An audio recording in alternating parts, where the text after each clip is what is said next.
Hello guys, let's look at a game played between Kirill Alexyenko and Fabiano Caruana. So Caruana's black here. So Alexyenko started with e4. So e4, e5, knight f3, knight c6, and white played bishop c4. So this opening is called as Cacciopiano, or it is also called as Italian variation. So black has several ways to play. Bishop c5 is one way, and Fabi played knight f6. Kirill played d3, and here black has various ways to play. One is h6 followed by d6 and then either g6 or g5. This is a quite dynamic and aggressive way to play. Here Fabi played bishop c5 and Kirill played c3 here. So here traditionally black used to play a6 followed by bishop a7, for example here. So the point being, bishop a7 is a useful prophylaxis aimed against d4. Since bishop is on a7, so white cannot gain a decisive tempo by playing d4, since a7 bishop cannot come under attack. So a6 is one of the way.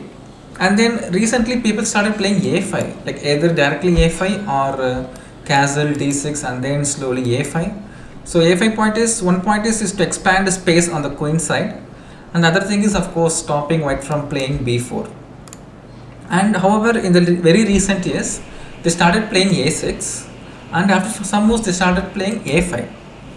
So initially I don't understand the point behind a6 and then playing a5, because black just loses the tempo.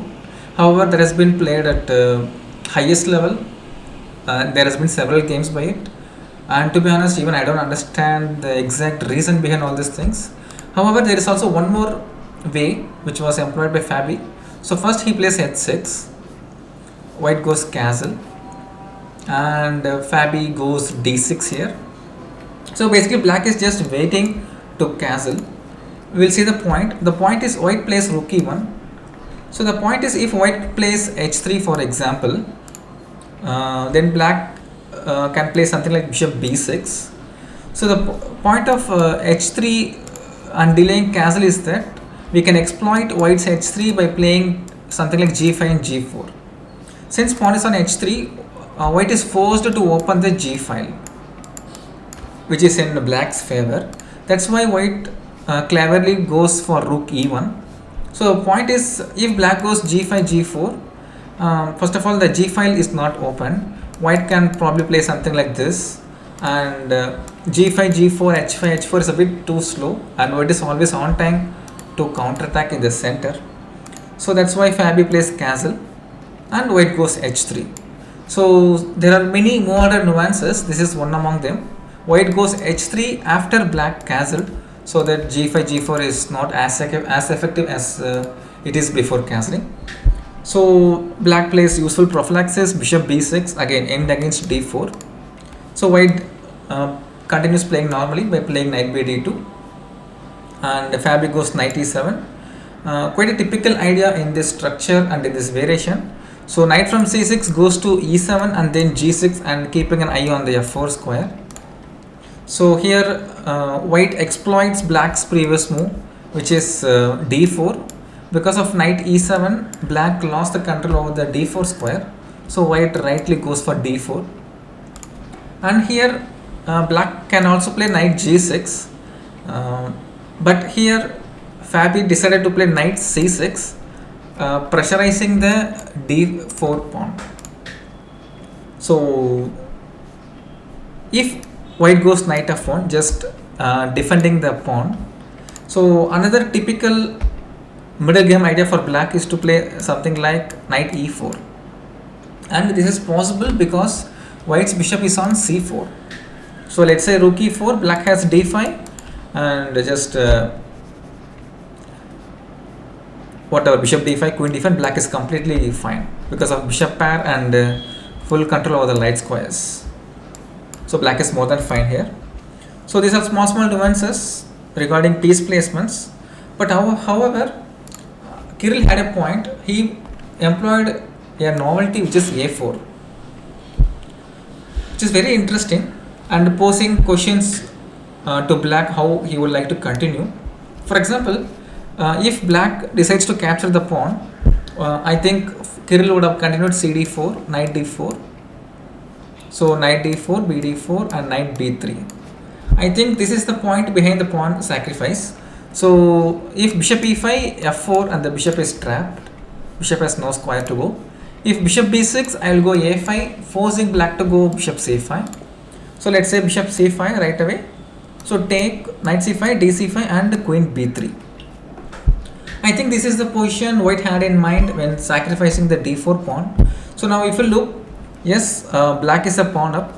But if you see, number one point is that black has a doubled pawn. And the other important factor is white has a strong center. And of course a strong dark colored bishop. So he can also come up something like this to have control of the a1 h8 diagonal. But most important thing is white has a very free attack and a very free play. So I think this is the point behind Kirill's novelty by playing a4, sacrificing d4 pawn. And Fabi logically decides to ignore taking the pawn, and by playing he plays a5, trying to stop white's a5 idea. And we now he can take the d4 pawn. So here comes Kirill's important idea, which is bishop a2. So again knight f1 again leads to the same thing, just take and d5, black is more than fine. So bishop a2. So the point is white wants to play knight c4, and if we see, it's very useful to provoke black from playing a5, like a4, a5 is there. So now knight c4, black is forced, if knight b6, black is forced to recapture by the c pawn, leaving all this quite weakened pawn structure. So that is a deep point behind provoking black to play a5, so that knight c4, knight b6, black has a spoiled pawn structure.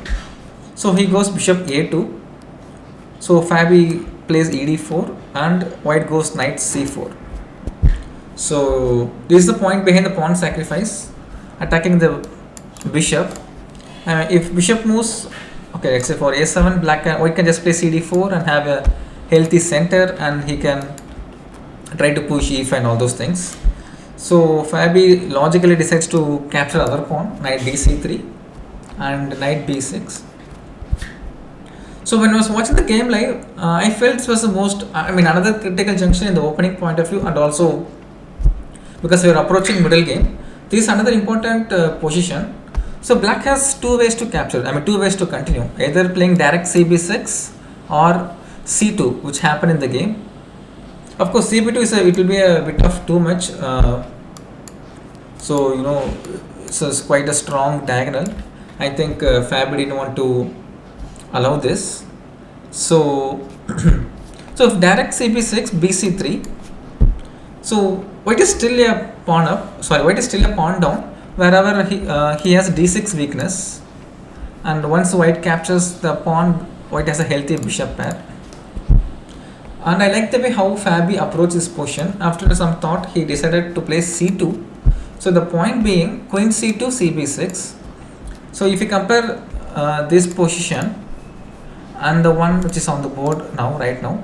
So thing is, there is no bishop a3 pressurizing d6 pawn, but that is just a minor detail. But the more important thing is we have a outpost. Black has an outpost on the b4 square, whereas here cb6, bc3, black's knight, both the knights don't have a outpost square since pawn is controlling the key squares, whereas c2, queen c2 and then cb6, black has a quite strong outpost on the b4 square. So that's how Fabi reacted. The position is still equal, yet dynamic. However, after a long fight, Fabi had his chances and somehow the game ended in a draw. So this is the point I wanted to mention about the opening phase, like where a4 was a quite interesting novelty, provoking black to play a5 and then going back bishop a2, so that forcing black to recapture with the c pawn, which has an everlasting weakened pawn structure. So I hope this video was quite instructive. Thanks for watching, and please stay safe and take care. Thank you. Bye.